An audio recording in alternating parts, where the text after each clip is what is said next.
Berbicara tentang hukum, Rasulullah Shallallahu Alaihi Wasallam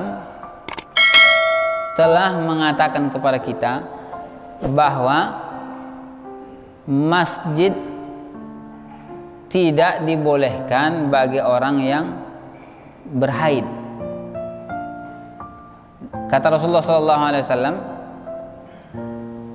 Innal masjida la tahillu lil haidah. Atau kama qala Rasulullah sallallahu alaihi wasallam. Sesungguhnya masjid ini tidak halal dimasuki atau berdiam diri seseorang yang lagi datang bulan. Nah, disinilah keempat mazhab Imam Hanafi, mazhab Imam Maliki, mazhab Imam Syafi'i sama Imam Ahmad sepakat bahwa orang haid tidak boleh masuk masjid kecuali ada beberapa keadaan. Salah satunya apa? Keadaan darurat. Dan itu pun dengan syarat tidak berlama-lama. Artinya contohnya menyeberang saja dia. Contohnya di sana jalan tutup, di sini jalan tutup.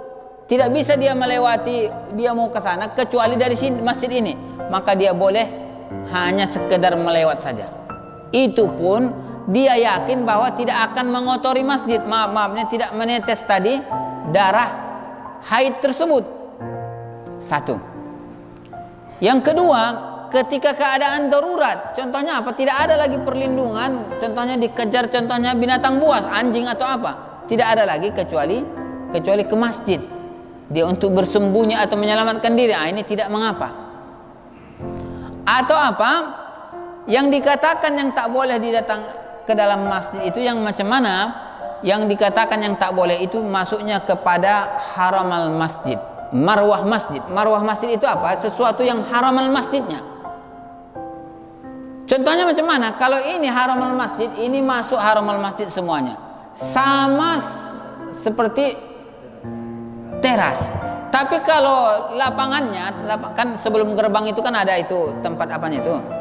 Kalau itu tidak dikatakan haramal masjid. Tapi kalau dalam dan yang di luarnya sedikit itu, ini masih dikatakan haramal masjid. Selagi dia masuk dalam kategori haramal masjid, maka dia tidak dibolehkan masuk masjid. Kecuali ini namanya haramul masjid. Tiba-tiba kadang ada kita lihat, biasanya kan penjaga masjid itu dibuat kamar sebelah sana.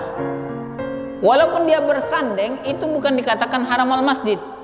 Dia sudah berpisah dari masjid. Artinya maafnya, kalau dia punya istri di sana, ketika dia ingin menggauli istrinya, ada kadang biasanya kan penjaga masjid kan sama istrinya juga kan dibuatkan di kamar. Di situ tidak mengapa karena itu tidak dimasuk haramal masjid. Yang dikatakan haramal masjid itu sesuatu yang mahram masjidnya itu, atau sesuatu yang tak boleh dilakukan, atau yang masuk orang-orang yang haid ke dalam situ, atau contohnya apalagi kuburan di situ pun tidak boleh. Tapi kalau contohnya dia di luar daripada teras tapi di dalam masih gerbang, ini masih bisa di situ. Jadi intinya macam mana? Intinya kalau memang ada bisa dilakukan, contohnya dibuat ada tikar atau apa, untuk sementara disitulah sebagian yang mengajarinya. Kalau memang bisa. Kenapa?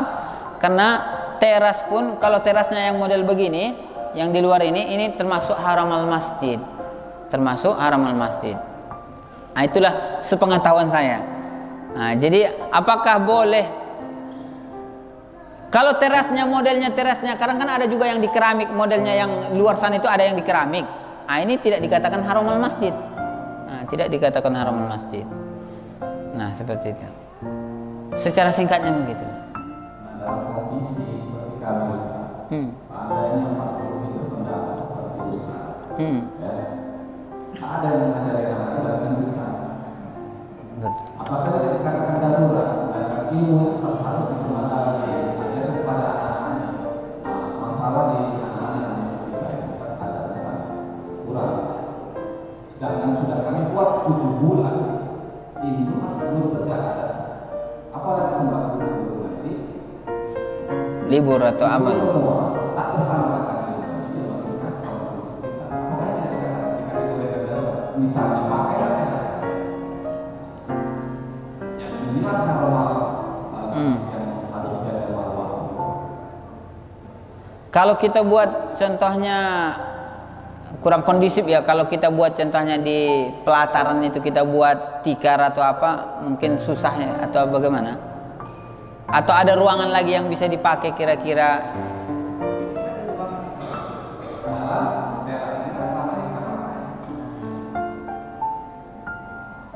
Wallahu alam. Apakah itu masuk darurat? Wallahu alam. Saya pun tidak begitu bisa menjawabnya. Kenapa?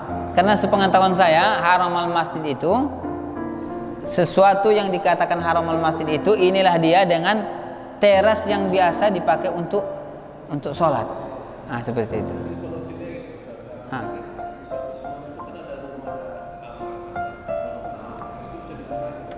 Nah, kalau memang bisa dikondisikan untuk sementara ini sampai kita mungkin ada bisa tempat lain, lebih afdal. Bukan berarti kita mentiadakan nanti. Kenapa? Ada juga penyakitnya ini, betul kata Abang Anda. Kalau mereka ini diliburkan, otomatis datang nanti rasa malasnya nanti murid-murid ini, karena dia sudah biasa terjadwal, terschedule. Seperti itu. Jadi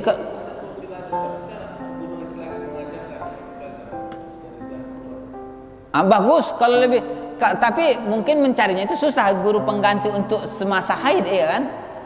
Kalau memang ada guru penggantinya untuk sementara ini lebih bagus, tapi kadang ada dilihat juga psikolognya apa. Kadang anak-anak ini dia sudah terbiasa dengan guru itu. Ketika digantikan hanya beberapa saat, kadang dia mengulangi dari awal lagi. Tapi kalau memang ada, lebih bagus solusinya. Kalau memang tidak ada ruangan lagi, seperti itu. Sama-sama. Alhamdulillah. Betul, untuk sementara. Betul. Ya.